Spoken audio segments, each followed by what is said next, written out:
오늘 우리는 혼란스러운 시대를 살아가고 있습니다.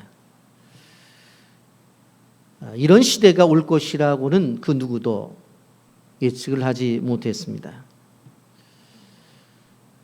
영적으로 너무나 힘든 시대를 우리는 지나가고 있습니다. 민주화된 사회 속에서 예배를 드리지 못하는 금지할 때가 오리라고는 아무도 예상을 하지 못했습니다.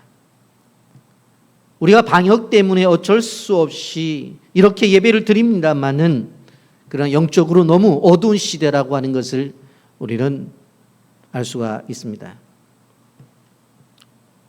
이런 분위기를 뛰어넘기 위해서 우리 빛의 교회는 최선의 노력을 다하고 있습니다. 지난 주간에는 한 주간 동안 온라인 특별 새벽 기도회를 통해서 하나님께서 우리에게 주시는 출애굽을 통해 주신 은혜의 말씀을 나누었습니다. 이럴 때일수록 우리가 깨어있지 아니하면 영적으로 잠들 수밖에 없다 하는 사실을 우리는 기억해야 됩니다. 학생들이 학교에 갈 수도 없고 마스크를 쓰지 아니하면 밖으로 외출도 불가능하고 교회 예배가 금지가 되어지는 이런 상황을 상상이나 했겠는가? 만약 예수님께서 이 시대에 오셨다고 한다면 어떻게 사역을 하셨을까? 우리는 이럴 때일수록 복음으로 돌아가야 됩니다. 그래서 복음 앞에 서야 됩니다. 그리고 말씀으로 돌아가야 됩니다. 성경 중심의 신앙생활을 해야 된다고 하는 것입니다. 하나님은 사람의 생각과 전혀 다르게 상상을 초월해서 사역을 하실 수 있는 분이기 때문에 그렇습니다.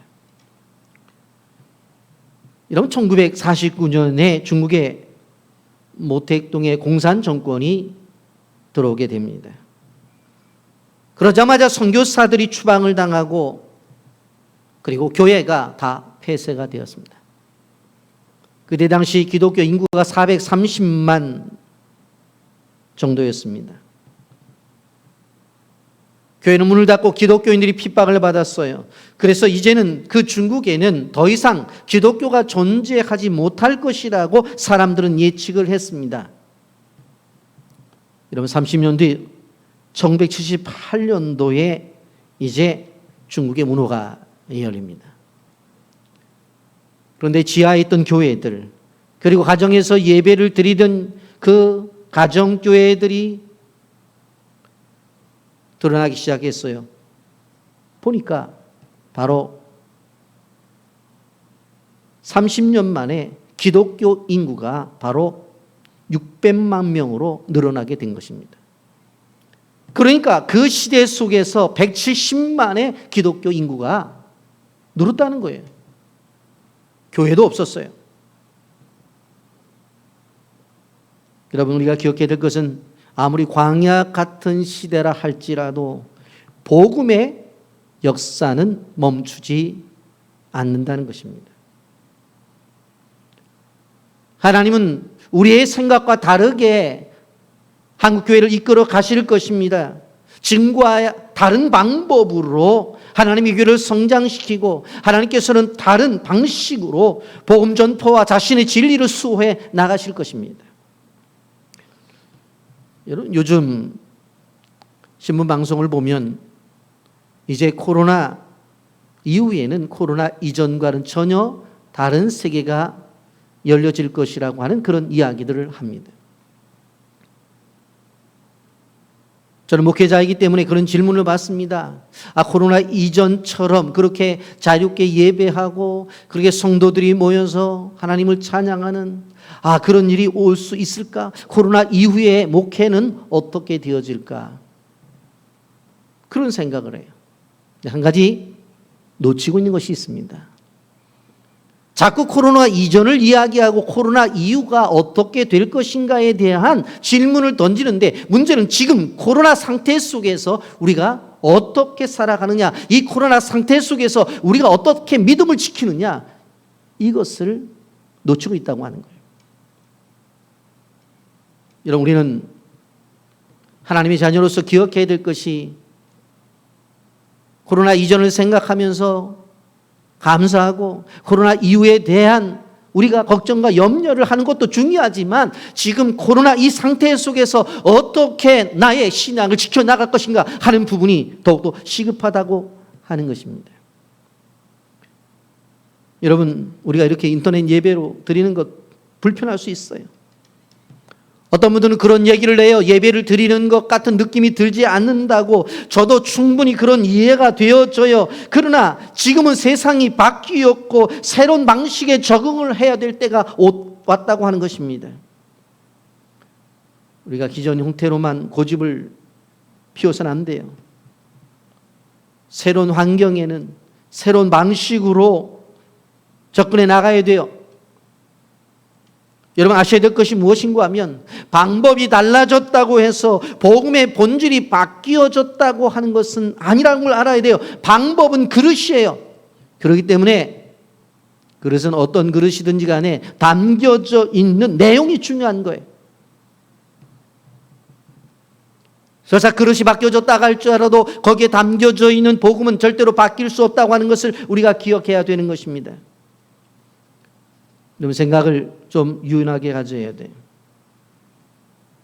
너무나 고정된 틀에 사로잡혀서는 안 된다고 하는 것입니다. 이 세상이 바뀌고 있어요. 아니, 바뀌었어요.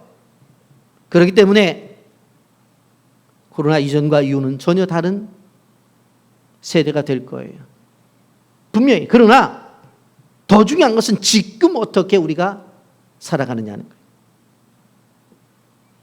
여러분, 한 가지 기억해야 될 것은 인터넷으로 우리가 예배를 드리고 가정 안에서 이렇게 예배를 드린다 하더라도 하나님은 절대로 제한을 받는 분이 아니시라고 하는 것입니다. 우리가 교회 와서 예배를 드릴 때에 찾아오셔서 우리의 예배를 받으시고 영광을 받으신 것처럼 가정에서 예배를 드릴 때도 영광을 받으신다고 하는 것을 기억하셔야 돼요.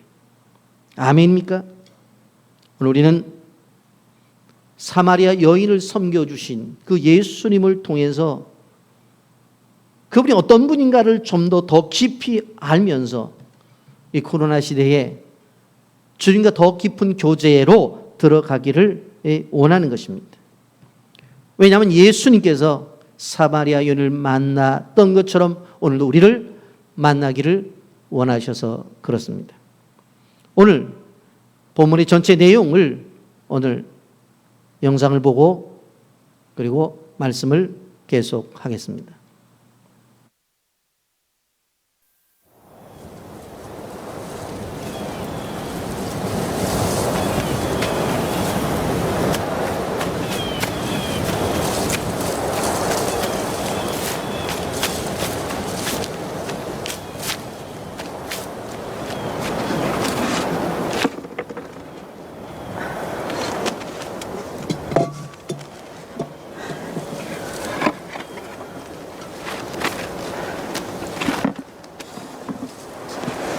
마실 물 좀 달라.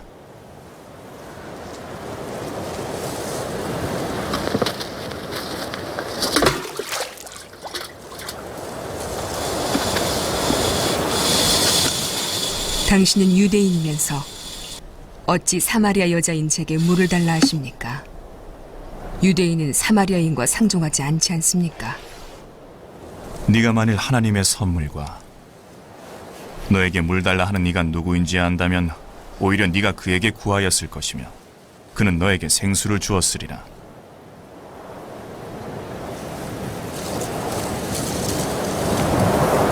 당신은 물기를 그릇도 없으시고 이 우물은 깊은데 어디서 당신이 그 생수를 얻으시겠습니까? 당신이 우리 조상 야곱보다 더 큰 분입니까? 그는 이 우물을 주었고 또 자신과 아들들과 가축을 다 먹였나이다. 이 물을 마시는 사람은 누구나 다시 목마르겠으나 내가 주는 물을 마시는 사람은 영원히 목마르지 아니하리라. 내가 주는 물은 그 사람 안에서 솟아나는 샘물이 되어 그를 영생으로 이끌리라.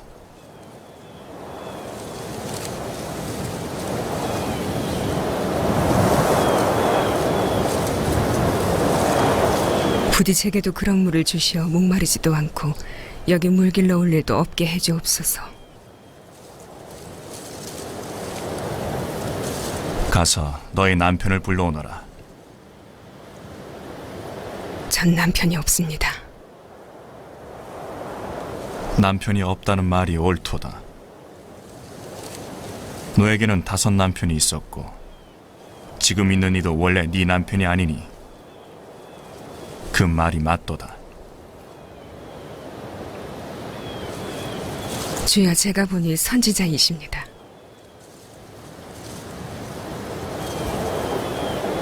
우리 조상들은 이 산에서 예배하였는데 유대인들은 예배할 곳이 예루살렘에만 있다 합니다. 여자여, 나를 믿으라. 이 산에서도 아니고 예루살렘에서도 아니겠으나 너희가 아버지께 예배할 때가 이르리라. 너희는 알지 못하는 것을 예배하고 우리는 아는 것을 예배하니 구원이 유대인에게서 나기 때문이라. 진실되게 예배하는 사람이 영과 진리로 아버지를 예배할 때가 오나니 곧 지금도 그러하니라. 아버지는 그렇게 예배하는 이들을 찾으시느니라. 하나님은 영이시라. 하나님을 예배하는 이는 영과 진리로 예배해야 하느니라.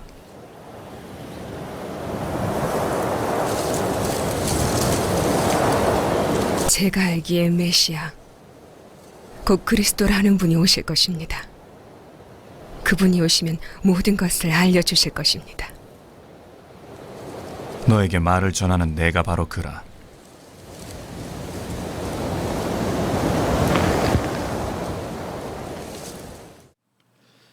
먼저 우리는 요한복음 4장 1절부터 4절을 봅니다.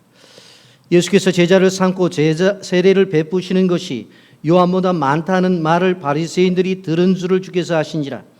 예수께서 친히 세례를 베푸신 것이 아니요 제자들이 베푼 것이라. 유대를 떠나사 다시 갈릴리로 가실새 사마리아를 통과하여야 하겠는지라 라고 말씀합니다. 예수님께서 유대를 떠나서 이제 갈릴리로 가시는 그 이유에 대해서 간접적으로 오늘 설명을 하고 있는 것을 보게 되었습니다. 예수님은 자신의 사역과 세례 요한의 사역이 경쟁 관계로 비춰지는 것을 원하지 아니하셨습니다. 여러분, 우리가 생각해 보면 세례 요한은 참으로 겸손한 사람이었어요. 자신을 낮추고 예수님을 높이던 사람이었어요. 요한복음 3장 30절에 그는 흥하여야 하겠고 나는 쇠하여야 하리라고 고백을 했죠. 다른 복음서에서는 예수님의 신발끈을 풀 자격도 없는 사람이라고 분명하게 얘기를 했어요. 그런데 예수님을 보니까 세례 요한보다 겸손하면 겸손하셨지 그보다 못하지 않다 하는 것을 보게 됩니다. 예수님에게는 이기심이나 경쟁심이나 허영심이 없었어요.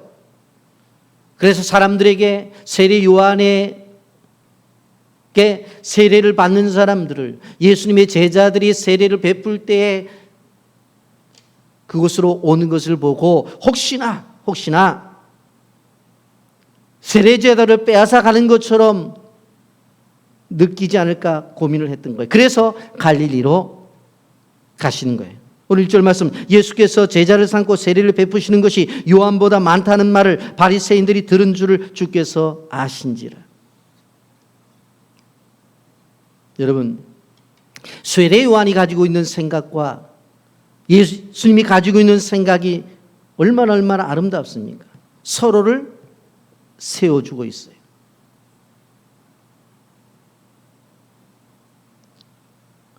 여러분, 하나님 나라를 위해서 이렇게 서로 함께하는 모습이 아름답다고 하는 거예요. 우리도 이 모습을 닮아야 돼요. 성도들 간에 이 모습이 있어야 되고 사역자들 간에도 이 모습이 있어야 되고 교회와 교회 간의 모습도 이 모습이 있어야 된다고 하는 것입니다.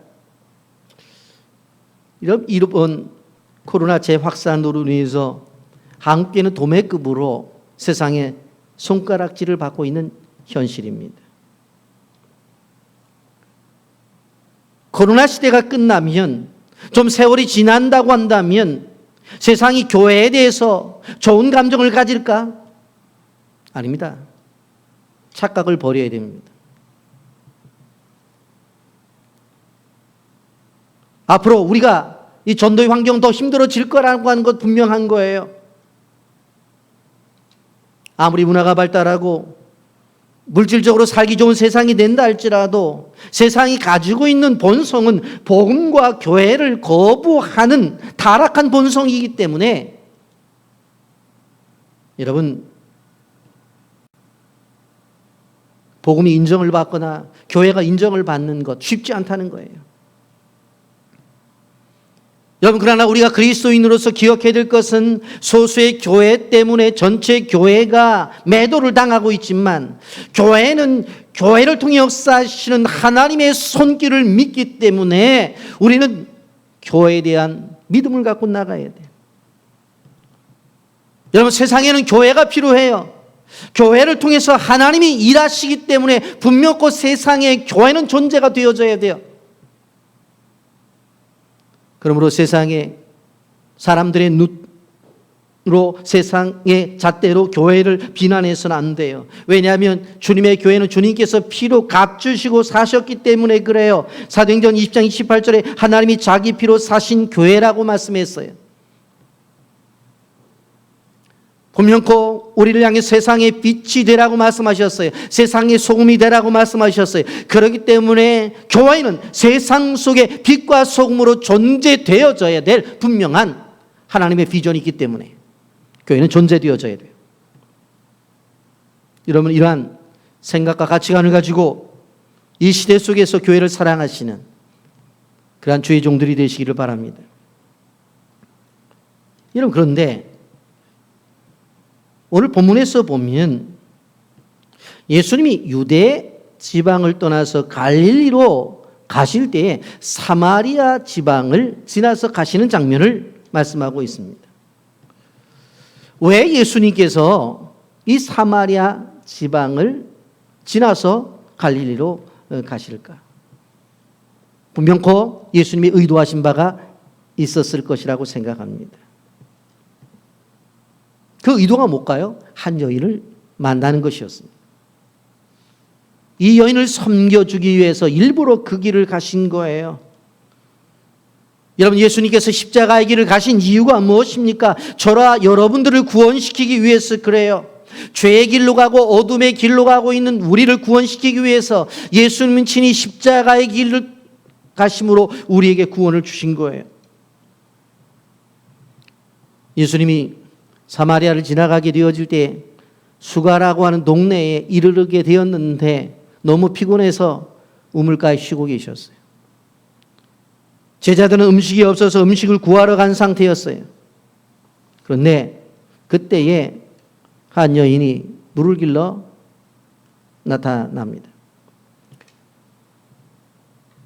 여러분,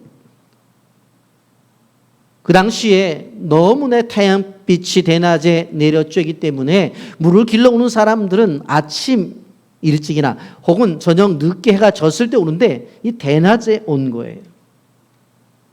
왜 그랬을까? 성경에 이름도 나와 있질 않아요. 그런데 예수님과의 대화를 통해서 우리는 조금 이제 알 수 있게 되어집니다. 요한복음 4장 7절부터 9절까지를 보게 되어지면 사마리아 여자 한 사람이 물을 길어 왔음에 예수께서 물을 좀 달라 하시니 이는 제자들이 먹을 것을 사러 그 동네에 들어갔음이로라. 사마리아 여자가 이르되 당신은 유대인으로서 어찌하여 사마리아 여자인 나에게 물을 달라 하시나이까 하니 이는 유대인이 사마리아인과 상종하지 아니함이로라 그랬습니다. 이런 유대인처럼 배타적인 민족이 있을까 하는 생각을 가지게 됩니다. 특별히 유대인들이 가지고 있는 사마리아 사람들에게 대한 배타적인 의식은 그 누구도 말릴 수가 없는 그러한 겁니다. 그들은 철저히 무시했어요. 물론 유대에서 갈릴리로 갈 때의 직선 도로가 바로 사마리아를 지나가게 되었어요. 그런데 유대인들은 사마리아 사람들에 대해서 인정을 하지 않았기 때문에 오른쪽으로 요단강 줄기를 따라서 베레아 지방을 통해 가지고 돌아서 그들은 갈릴리로 가곤 했던 것입니다. 유대인들은 사마리아 사람들을 코로나 바이러스를 걸린 사람들처럼 경계했던 것을 보게 되어집니다. 그런데 오늘 9절 하반절에 보면 유대인이 사마리아인과 상종하지 아니함이로라, 상종하지 아니함이로라라고 말씀해요. 이 말은 히브리어로 보니까 싱크라우마이라는 단어를 썼어요. 싱크라우마이. 그 뜻은 거래하지 않는다, 관계를 맺지 않는다, 교제하지 않는다는 뜻을 갖고 있어요. 결코 이 유대인들은 사마리아 사람들과 거래하지 않고 그리고 관계도 맺지 않고 더 나가서 교제도 하지 않아요. 그런데 지금 예수님께서 사마리아 여인과 지금 동일한 장소에서 대화를 하고 계신 거예요.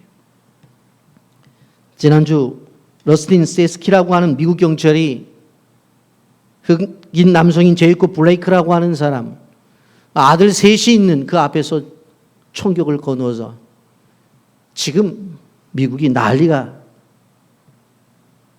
나 있습니다. 여러분, 실질적으로 1960년대까지는 미국에서 백인들, 흑인들과 아무런 것들도 함께하지 않았어요. 식당도 흑인들만이 가는 식당, 버스도 흑인들만이 가는 버스가 있었고, 그리고 마켓도 흑인들을 받지 않는 마켓들이 있었어요. 그렇게 분리가 되어 있었어요. 여러분, 그런데 유대인들이 왜 사마리아 사람들을 따돌렸을까? 역사적인 배경과 문화적인 배경이 있습니다. 주전 722년 이스라엘 왕국이 아수르 제국에 의해서 멸망을 당하게 되어집니다. 근데 아수르 왕은 사마리아 땅을 지배하게 되어질 때 그들을 포로로 잡아가고 그리고 그대로 놔둔 것이 아니라 다른 민족을 그 사마리아 땅에 이주를 시켜요. 그러면서 그 땅에 우상을 갖고 들어오게 만들고 그리고 그곳에서 결혼을 시켜서 혼연족을 만든단 말이에요. 그러니까 남쪽에 있던 순수한 혈통을 가진 남방 유다 사람들이 그들을 바라볼 때는 아니 저것들은 도대체 하나님을 믿는다고 했었으면서 어떻게 우상을 섬겨? 그리고 어떻게 이방인들과 결혼을 해? 아, 우리가 상종할 그런 인간들이 아니야. 그렇게 생각을 하고 관계를 끊어버린 거예요. 그러한 역사적인 배경 속에 있는 그 사마리아 땅을 예수님이 가신 것이고 그 사마리아 땅에 살고 있는 사마리아인과 대화를 하는 거예요. 그랬더니 그녀가 놀라서 이렇게 말하는 거예요. 당신은 유대인으로서 어찌하여 사마리아 여자인 나에게 물을 달라 하나이까. 같이 앉아 있기도 하고 사마리아 사람들이 사용하는 물을 가지고 그릇을 가지고 물을 달라고 하고 더 나가서 앉아서 그것도 여인과 대화를 하고 있어요. 몇 년 전 천안에 있는 백석 대학원에서 개강을 하면서 저에게 특강을 부탁한 적이 있습니다. 제가 기도하면서 오늘 이 본문을 가지고 예수님의 야성을 회복하라 하는 주제를 가지고 가서 특강을 했습니다. 어떤 내용이었는가 하면 여러분 이 본문에 보면은 유대인들이 가지 않는 이 사마리아 성을 예수님이 가시잖아요. 남들이 가지 않는 곳에 가라는 거예요. 유대인들은 사마리아 사람들과 만나서 대화를 하지 않잖아요. 그런데 바로 남들이 만나기를 꺼려하는 사람들과 만나라는 거예요. 목회 환경이 힘들고 어려운 때에 그냥 앉아만 있지 말고 남들이 가지고 않는 곳에 가고 남들이 만나기 싫어하는 사람들에게 만나라. 그래서 복음을 전해라. 그것이 예수님의 방법이다 하고 제가 열정을 다해서 강의를 한 적이 있습니다. 여러분 마찬가지입니다. 예수님이 이 땅에 오실 때에 왜 오셨어요? 바로 만민의 구주로 오신 것을 볼 수가 있습니다. 잃어버린 자를 찾아오신 거예요. 마태복음 9장 12절 13절에 예수께서 들으시고 이르시되 건강한 자에게는 의사가 쓸데없고 병든 자에게라야 쓸데있느니라. 너희는 가서 내가 긍휼을 원하고 제사를 원하지 아니하노라 하신 뜻이 무엇인지 배우라. 나는 의인을 부르러 온 것이 아니요 죄인을 부르러 왔노라. 예수님께서 사마리아 성에 왜 가셨어요? 여기서 말하는 것처럼 영적으로 병든 사람이 있으니까. 그 속에 죄인이 있으니까 가신 거예요. 이 땅에 예수님이 왜 오셨어요? 이 땅에 수많은 사람들이 죄로 말미암아 병들었기 때문에 이 땅에 왜 오셨어요? 죄인을 구원하러. 여러분, 무명의 사마리아 여인을 찾아가신 것처럼 오늘 가정에서 예배를 드리는 여러분들에게도 주님이 찾아가신다는 사실을 기억하시길 바랍니다. 예수님 모든 사람들을 귀중하게 생각해요. 예수님의 눈에는 가치가 없는 사람이 하나도 없어요. 상처를 받은 사람도 가치가 있고 병든 사람도 가치가 있어요. 물질이 없는 사람도 예수님의 눈에는 다 가치가 있다고 하는 것입니다. 그래서 그들을 찾아가서 주님은 만나기를 원하십니다. 오늘 본문을 보게 되어지면 그 사마리아 여인을 찾아가서 섬겨 주시는 모습을 볼 수가 있습니다. 여러분, 우리가 복음을 믿는 사람들인데 이 복음이 세상과의 관계 속에서 매우 배타적이라고 하는 것을 우리는 알 수가 있습니다. 그 세상 사람들은 뭐라고 말해요? 예수 믿는 것들은 지들밖에 모른다. 그런 소리를 혹간 들어요. 그럴 수밖에 없어요. 여러분, 사도행전 4장 12절에 보세요. 다른 이로서는 구원을 받을 수 없나니 천하 사람 중에 구원을 받을 만한 다른 이름을 우리에게 주신 일이 없음이라 하였더라. 아니, 구원에 있어서 다른 이름을 주신 일이 없대요. 오직 예수 그리스도 그 이름으로만 구원을 받을 수 있다는 거예요. 그런데 종교다원주의자들을 보세요. 나도 좋고 너도 좋다는 거예요. 너도 좋고 나도 좋다는 거예요. 불교도 좋고 유교도 좋고 도교도 좋고 다 좋다는 거예요. 여러분, 그러면 이렇게 배타적인 성격과 배타적인 관계에 있는 사람들에게 어떻게 우리가 가지고 있는 복음을 전해야 될 것인가? 그건 다른 것이 아니라 사랑으로 감싸야 된다고 하는 것입니다. 그래야 복음이 증거가 됩니다. 한마디로 말하면 복음이라고 하는 것은 사랑으로 포장이 되어져야 된다고 하는 것입니다. 그래야 이 복음이 증거가 되어져요. 여러분, 초기 한국에 온 선교사들을 보게 되어지면 깜짝 놀랄 때가 많아요. 여러분, 수많은 선교사들이 이곳에 왔는데 그 가운데 제가 정말 존경하는 선교사가 헐버트 선교사라는 분이에요. 이분은 한국보다 한국인을 더 사랑했다. 그렇게 별명이 붙은 사람이에요. 헐버트 조선의 혼을 깨우다라고 하는 그 책에 보면 이런 내용이 게재가 되어져 있습니다. 1886년에 조선에 콜레라가 창궐하게 됩니다. 지금 서울이라고 하는 한양이 바로 한 15만 명 정도가 살았는데 한 달 안에 무려 6,280명이 콜레라로 죽어갔다는 거예요. 그러니 역사를 보게 되어지면 콜레라가 끝날 때쯤 해갖고 한양의 인구가 반이 죽었다고 하니까 얼마나 심한 거예요. 그래서 콜레라가 걸려서 죽어가는 사람들이 앞으로 뒤로,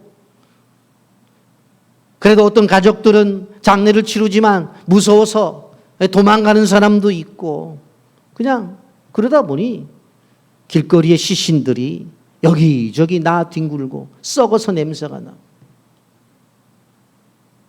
이러다 우리도 병 걸렸다고 생각해서 사람들은 한양을 떠나버리고 그런 상황이었어요. 그런데 그 한양에 약 70여 명의 외국인들이 살고 있었는데 국적이 대개 미국인이었어요. 그런데 놀라운 것은 그런 와중 속에 바로 그 외국인들, 선교사들의 가족들은 한 명도 떠나지 아니했다는 거예요. 그들은 뭐예요? 아픈 사람들 가서 치료해 주지요. 그리고 어떻게 해요? 장례를 치르지 못하고 버려진 시신들을 데려다가 장례를 치러 주는 거예요. 오히려 가족들은 무서워서 도망가는데 이 외국 선교사들은 장례를 치러주고 치료를 위해서 분주하게 다니는 거예요. 여러분, 사람들이 생각을 했어요. 이 땅에 기독교가 들어올 때 얼마나 배타적이었어요. 여러분, 부인은 한 명이어야만 된대요. 지금까지 보면 한국 사람들 조금 사는 사람들은 부인을 2명, 3명 데리고 살아서 집안에 가보면 뭐 큰엄마, 작은엄마 그런 이야기도 듣고 늘 술에 쩔어 살았는데 술도 먹으면 안 된대요. 담배도 피면 안 된대요. 그렇게 밤새 노름하는 그 사람들을 향해서 노름을 해도 안 된대요. 그렇게 조상신을 섬기고 있던 사람들에게 제사를 드려도 안 된대요. 다 안 된다는 거예요. 여러분, 얼마나 배타적이에요. 얼마나 배타적이에요. 근데 그것을 뛰어넘고 복음이 이 땅에 들어옵니다. 그것이 뭐예요? 바로 사랑으로 감쌌기 때문에 그래요. 사람들이 생각을 한 거예요. 저렇게 죽어 나가고 있는 그 사람들에게 치료를 위해 찾아가고, 그리고 남들에게 버려져 가지고 이제 썩어가는 저 시신을 장례를 치르는 저들이 도대체 누구인가? 저들이 가지고 있는 도대체 신앙이 도대체 뭔가? 저들이 믿고 있는 게 도대체 뭔가? 우리가 한번 믿어보자. 한국민에게 주는 메시지는 배타적이었지만 그들이 삶 속에서 나타난 것은 배타적인 메시지지만 그것을 사랑으로 감싸니 한국민의 가슴 속마다 뭐가 들어와요? 복음이 들어오게 된 거예요.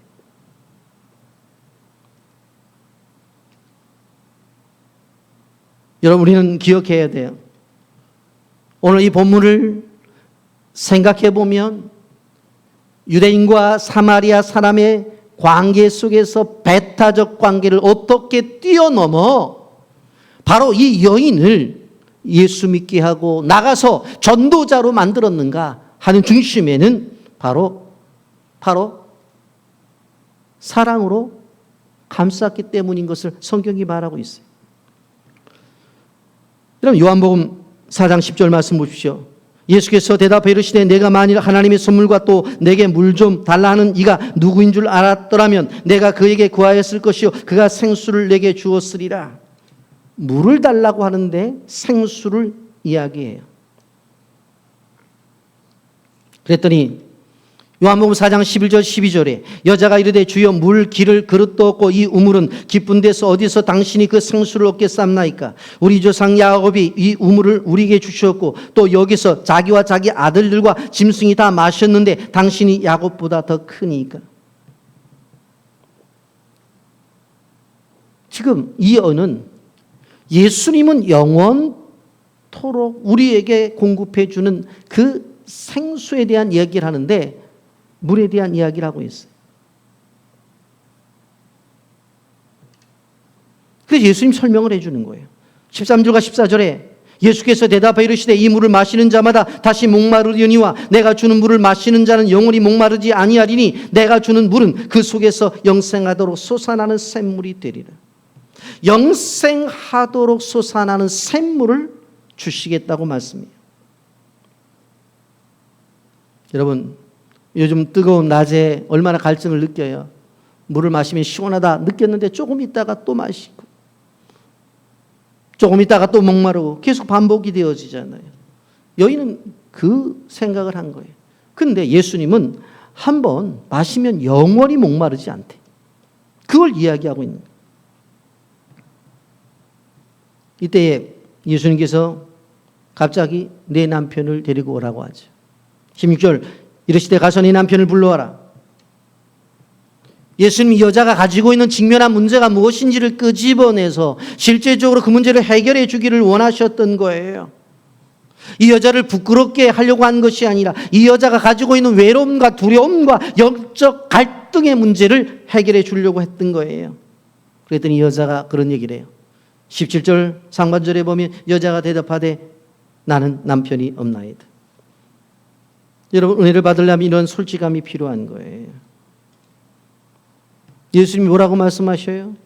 17절 하반절부터 18절까지 예수께서 이르시되 내가 남편이 없다 하는 말이 옳도다. 너에게 남편 5이 있었고 지금 있는 자도 내 남편이 아니니 내 말이 참되도다라고 말하죠. 남편이 5이 있었는데 지금 있는 자도 내 남편이 아니다. 여러분, 그런데 우리가 알아야 될 것은 무엇인가 하면 이스라엘 여인은 이혼을 할 권한이 없어요. 자기가 남편을 버릴 권한이 없다는 거예요. 그러니까 이 여인은 결국 뭐예요? 5 남자에게 버림을 받은 거절함을 당한 여인이었다라고 하는 것입니다. 그렇기 때문에 바로 아침 저녁 선선한 때에 물을 길러 오지 못하고 이 대낮에 물을 길러 온 것입니다. 이렇게 사람이 가지고 있는 이런 것들을 다 끄집어내어 치료하는 방법을 바로 상담학에서 노출 면역 치료법이라고 그렇게 얘기를 해요. 생각을 해보십시오. 얼마나 많은 사람들에게 손가락질을 당했겠어요. 근데 예수님은 그에게 앉아서 정중하게 대화를 하시잖아요.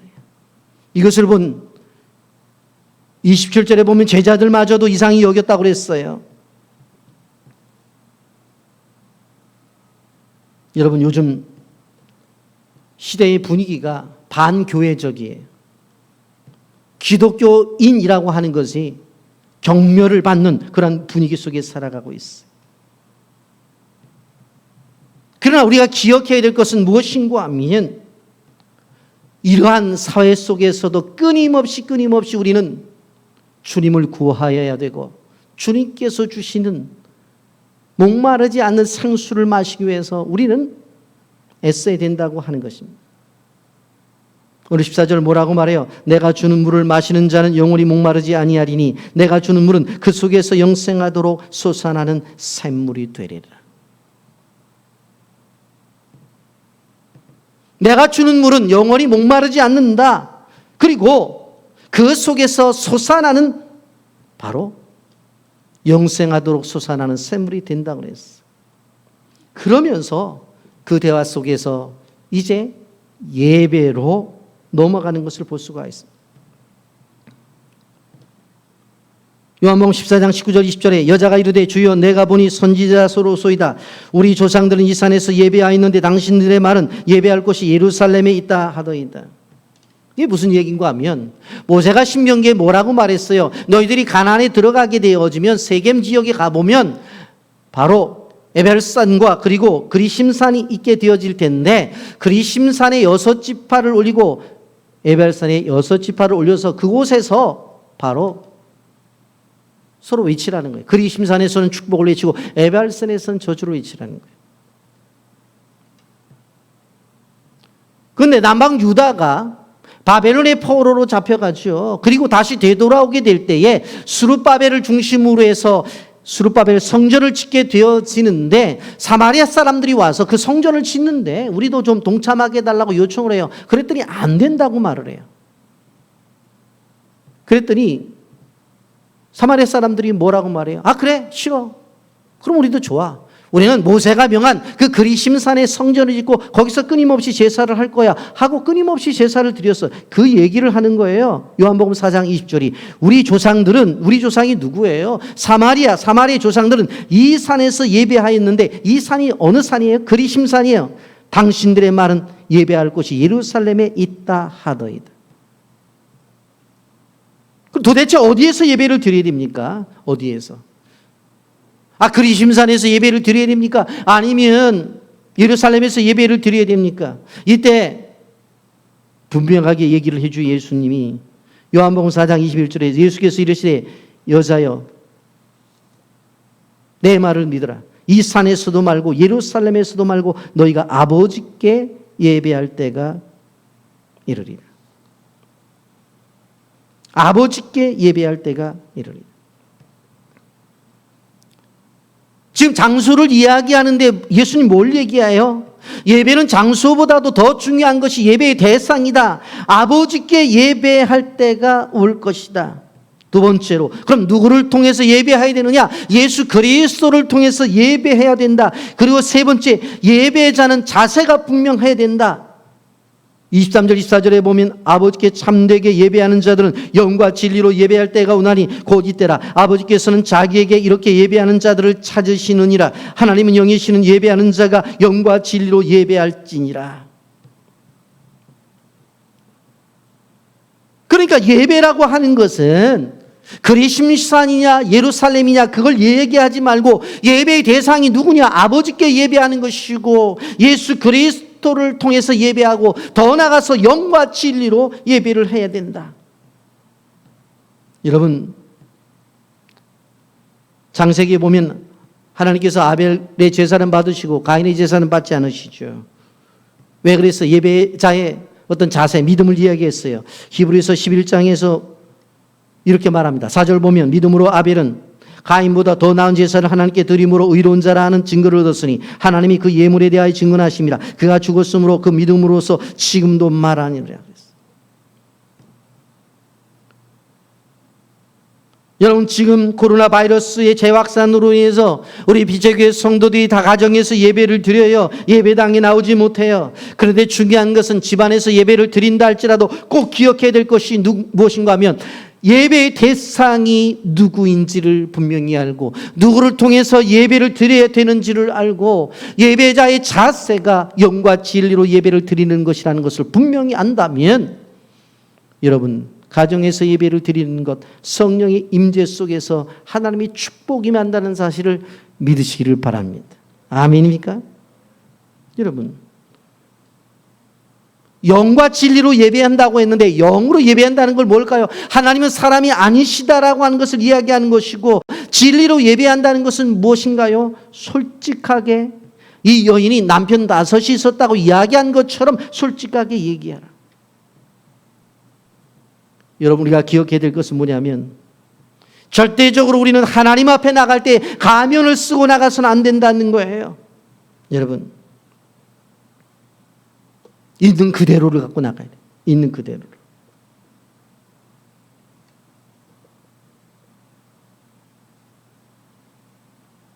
요한복음 4장 25절 26절에 여자가 이르되 메시아 곧 그리스도라 하는 이가 오실 줄을 내가 아노니 그가 오시면 모든 것을 우리에게 알려주시리라. 예수께서 이르시되 내게 말하는 내가 그라 하시니라.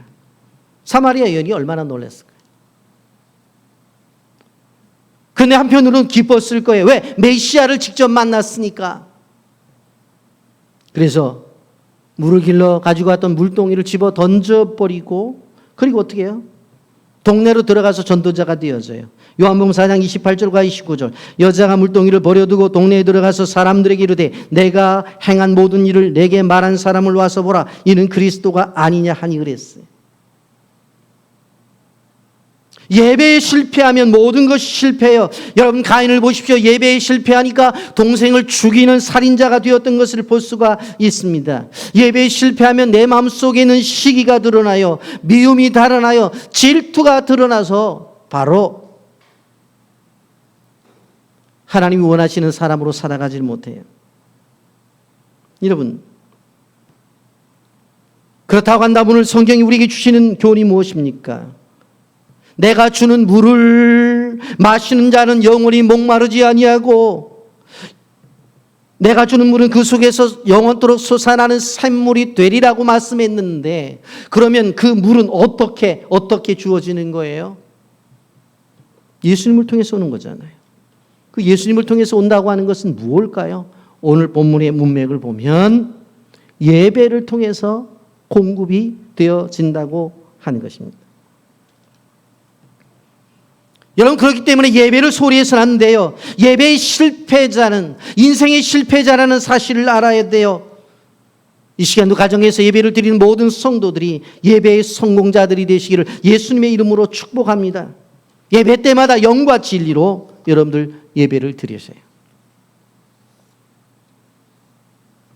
여러분, 성경에도 수많은 사건들과 수많은 이야기들이 있지만 사마리아 여인과 예수님과의 만남과처럼 아름다운 이야기가 있을까? 이러한 스토리처럼 흥미로운 일이 있을까 생각해 봅니다.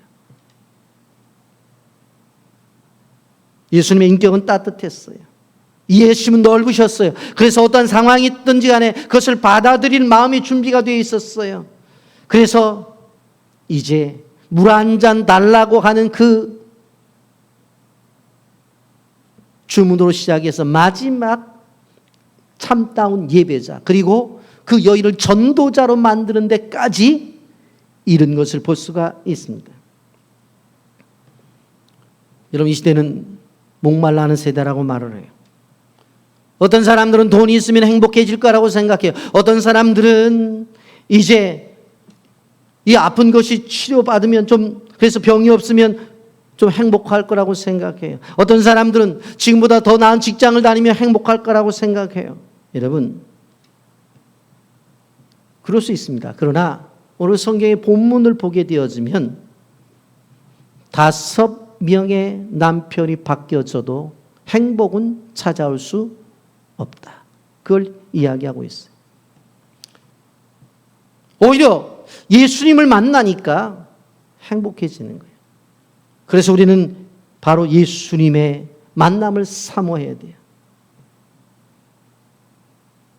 예수님은 우리를 향해 늘 찾아오시는데 우리의 영적인 눈이 어둡고 우리의 귀가 어두워서 우리는 듣지 못하는 거예요. 우물가에 찾아오신 예수님이 우리를 찾아오지 않겠냐고요. 우물가에 가서 예수님이 사마리아 여인을 만나주셨는데 우리를 만나주지 않겠냐는 거예요. 문제는 내가 오히려 예수님에 대한 무관심이 있기 때문에 문제가 된다고 하는 것입니다. 세상의 소리에 너무 기울이기 때문에 주님께서 우리에게 말씀하신 음성이 안 들리는 거예요. 세상 것을 너무 보다 보니까 하나님이 기이한 것들이 보이지 않는 거예요. 이제 하나님 주신 말씀을 들읍시다. 그리고 주님께서 보여주시는 것들을 봅시다.